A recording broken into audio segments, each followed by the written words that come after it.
What's going on, guys? PepperBelly here, bringing you some Crysis 3 multiplayer beta gameplay. This is kind of my second attempt because unfortunately I already made this video and uploaded it to YouTube, but there was a rendering issue that I hadn't really noticed, and then someone brought it up to me, and then unfortunately I realized that there was a huge segment of gameplay that wasn't even there, and also unfortunately I ended up deleting all the videos and everything that I had, so I kind of have to do this all over again. I will try to basically cover everything I covered in that video again, and hopefully not miss anything, and actually add a few things if I can. So I'm going to get into this really quickly because I don't have a lot of time. It was a 14-minute video last time. I have 12 minutes now, so I know it kind of sounds ridiculous, like, oh, you got 2 more minutes. That's not a big difference. But anyway, I want to get into it. This is actually hunter mode gameplay you're seeing right now instead of what I had before, which was 2 crash site gameplay side by side combined together to make one long video. This one's actually just a very long hunter mode gameplay. And first things first, I'm going to start talking about in the same order I did in my last video and kind of just give you some of the ups and downs. So I was in the alpha for this game. I actually made a video, or I didn't make a video, I mentioned it in a video a while ago that I was partaking in the alpha testing for Crysis 3, but I couldn't actually upload anything because unfortunately there was an NDA, which makes sense because it was alpha and I didn't want to show off anything yet. And now that the beta went open yesterday on the 29th, so it's available to everybody, it's actually, there's no NDA anymore, so I can obviously post this gameplay, otherwise I wouldn't be doing it. Anyway, it's available on the Xbox 360, the PS3, and PC, of course. I'm playing this on the PC because it's a superior, better version with DirectX 11 and all the awesome fancy stuff that PC gaming has. And of course, the lovely Origin. Jokes. Origin's terrible. But anyway, getting on with it. Basically, one of the things I started to notice, which happened when I got in the mech playing Crash Site, those of you, the lucky few that saw the gameplay that was even on my channel earlier will know exactly what I'm talking about. But basically, I was rolling around in this mech, and I haven't even tried it out, not even in alpha, so I never actually driven this thing before in my life. And I got in it, and I realized that I was actually at a huge disadvantage because what I tend to do is I always lower my sensitivity in every shooter that I play to the lowest I can, and then I raise the DPI setting on my mouse to the highest. What that does is it allows for you to have more precision because the higher your DPI settings is, and DPI is like dots per inch on your screen, the more precise you can be with your mouse. So, but if you have your sensitivity in the game turned up and your DPI, then you're going to be like doing million 360s endlessly, like it'd be ridiculous and you would not be able to control yourself. So basically that's the way you compensate is by lowering it in game and then finding a comfortable level of DPI settings on that. So what I did in this game is I set it to 0, and then I have my mouse set to 6400 DPI. And while playing around in an infantry role, it was actually really, really good. But as soon as I got in the mech, it was really slow. Like, I'd be moving my mouse like 30 inches in one direction, and it would barely even move the actual vehicle. So I had to go in there and keep tweaking with the settings. Basically, what it comes down to is the fact that the mouse isn't as fluid as it was back in Crysis 1. And it kind of shows that it's not really well designed for PC. Because this issue would not come up on a console. Because, I mean, if you're playing this on Xbox 360, this problem would be non-existent. This sensitivity would be exactly the same, but transitioning from vehicle to infantry role. Where in this game, for some reason, if you have your sensitivity set to like 1800 DPI, and then you get into a vehicle, the DPI setting on that is significantly slower, so you have to like raise it. And thank God I have a mouse that I'm actually able to do so to increase my DPI whenever I actually get in the vehicle. So now I can actually adjust my sensitivity on the fly and compensate for the fact that the vehicle sensitivity is completely fucked compared to the first person when you're running around as a soldier. So hopefully that's something they can rectify because it's really annoying and I don't know why it's even there. They should just make it so the sensitivity is the same across all platforms when you're getting on a turret, when you're driving a vehicle, whatever the hell you may be doing, the sensitivity should stay the same on every single one. It should not be different. It should feel fluid and smooth and transition wonderfully without causing you issues. Because I can see people that have stock mouses that don't have the option to change your DPI settings on them being completely screwed over because they get into a vehicle and suddenly they're moving at a crawl's pace, like, you know, a snail's pace, when in first person they're able to look around fluidly and have fun. Now, going on to the next thing, VSync is another issue. I haven't actually mentioned this in the last video, but I remembered it now. One thing I noticed is that I tend to set all my games on with VSync. That's just what I do because I play on an HD TV, and VSync, I get horrible screen tearing if I don't have VSync, and I mean, it's nice to have 100 or 200 frames per second, but when your screen's like splitting in half and warping into the next fucking millennium. It's incredibly annoying and really disorienting. So VSync helps out. Some games I have to turn it off just because it's ridiculous. This is one of these games right now, because for some retarded reason, when you turn VSync on, it caps your frame rate at 30 frames per second, which is fucking retarded. I don't know why the hell it would do that. You can't even change it. Like, you can't go into the advanced options and be like, I want you to be 60 or 30 or 40. Some games actually let you cap your frames at certain ones in the actual options menu. This game doesn't. This game's just like 30 frames per second with VSync on.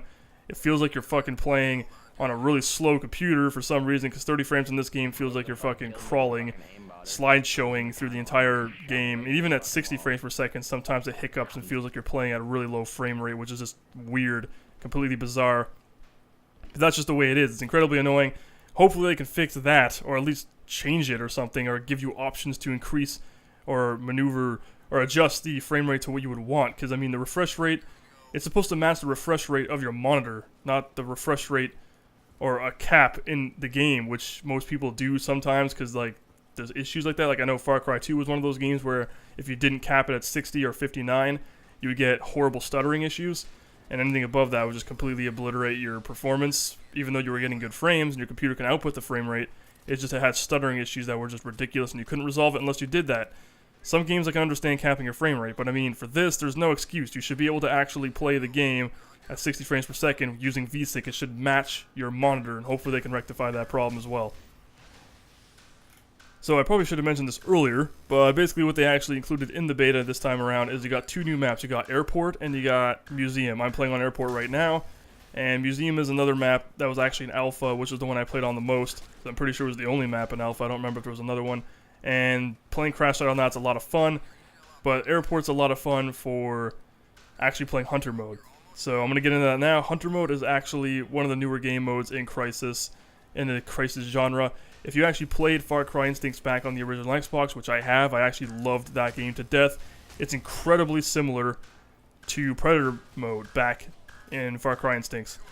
What Predator mode was back during Far Cry Instincts was these mutated, crazy super soldier dudes, but you can carry a P90. I remember people just rolling around with P90s. It was kind of ridiculous. But basically, they were able to smell you, so they can actually trail your scent, which was pretty fucking sweet. And they were able to jump a lot higher, and their melees were like retarded. Like, they'd smack you and you'd go flying like 100 feet in the air, which was the whole idea. Because you were a predator, you were able to do all this crazy shit that normal human beings couldn't. Then there was these mercenaries that were kind of just regular dudes, and basically they just had to go around and try to survive. Almost like exactly the same to Crysis 3. The only difference between the two is that in Predator mode, you can make custom maps, and you can play on huge expansive maps. There were vehicles and a lot of cool additional shit. And there was an objective. You actually had to go from point A to point B, whereas in Crysis 3, it's literally just surviving as long as you can, and there's a certain duration of time as long as you live. The more you're alive, the longer you last, the more points you get. Now, you get survival points. The thing I prefer about Far Cry Instincts is the fact that there is an objective getting from point A to point B. It encourages players to actually move around the map, because you're supposed to move around the map because you have to win by getting to the other end. And you only had one life at the same time, so it was incredibly tense. Like, you're running around, you only have one life, you're very vulnerable. These guys can come out of nowhere and just completely kick your ass. Not to mention they also have guns too, and here, they're pretty much just like people, like what I'm doing right here. It just turns into a lot of people hiding in corners and just kind of grouping up in a building and hiding somewhere because they don't actually really move, and then the hunters have to just kind of get in here and take out anyone from the sides. The way it is in Crysis 3 is that instead of it being predators where you can smell people and do all that crazy shit, it's essentially nanosuits against regular soldiers. So you're just, I'm not even sure if you're Cell or Marines or anything related to that. You kind of just seem like you're your own thing. Some kind of weird off hybrid of crazy futuristic weapons and modern tactics and shit. I don't even know. But basically, it just turns into these guys kind of just going around, hiding. They get shot down, actually, and they just have to survive as long as they can, which you saw at the beginning of the game. Or, yeah, the match, or this gameplay. Can't even talk properly. And basically, the hunter guys have cloaked nanosuits constantly. It's always cloaked. And they have the Predator Bow, which is actually a pretty devastating weapon. It's like a one-shot kill for these guys, but when you're playing online in actual matches, the Predator Bow has you have to shoot someone twice to kill them if they have a nanosuit, Obviously, if they don't have a nano suit, it's one shot, which makes sense. And you're gonna see me go on a crazy rampage with this thing. It's actually insane. This is one of my most ridiculous. This is actually the best hunter game I've played thus far because haven't done this good ever in this game type. But basically, that's all you have to do is just run around as a hunter, as you can see right now, and just hunt down these guys and shoot them in the face repeatedly and kill them all. Whoever dies becomes a hunter as well, and then it's pretty much just you kind of group up and try to kill people in quick succession. Now, this is ranked in a free-for-all style scoring, so don't think you can work together as a team. Don't like coordinate with your buddies and be like, oh yeah, we're gonna do cool stuff and kill dudes. Like, no. What you want to do is completely kill the shit out of everybody on the map and do it quickly and efficiently and be a total badass doing it and try to get the highest kill count and the highest score. Same with surviving. I mean, if you have the opportunity to just flee and completely let the other guys get screwed over, which you saw me do in this gameplay a couple times where I just kind of fled and let the other guys deal with the hunter while I went and kind of hid somewhere else, do that, whatever it takes to win, because, you know, that's just the way the gameplay is done, because it's scored in a free-for-all environment, and it actually calculates your time of survival with your kills. So it's actually possible if you survived a lot but didn't get a lot of kills, you can actually come in first. That's how it works, which is kind of nice.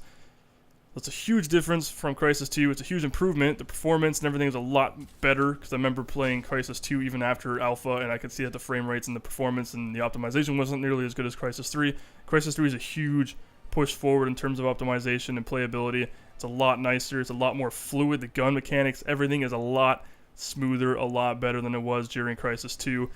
And it feels a lot more like a PC game than Crysis 2 did, because Crysis 2 actually felt like it was played better on a console, which some people may beg to differ, but, you know, everyone has their own opinions. Anyway, I hope you guys enjoyed the video. Please remember to rate the video, comment the video, and subscribe if you want to see more in the future. Take care, guys.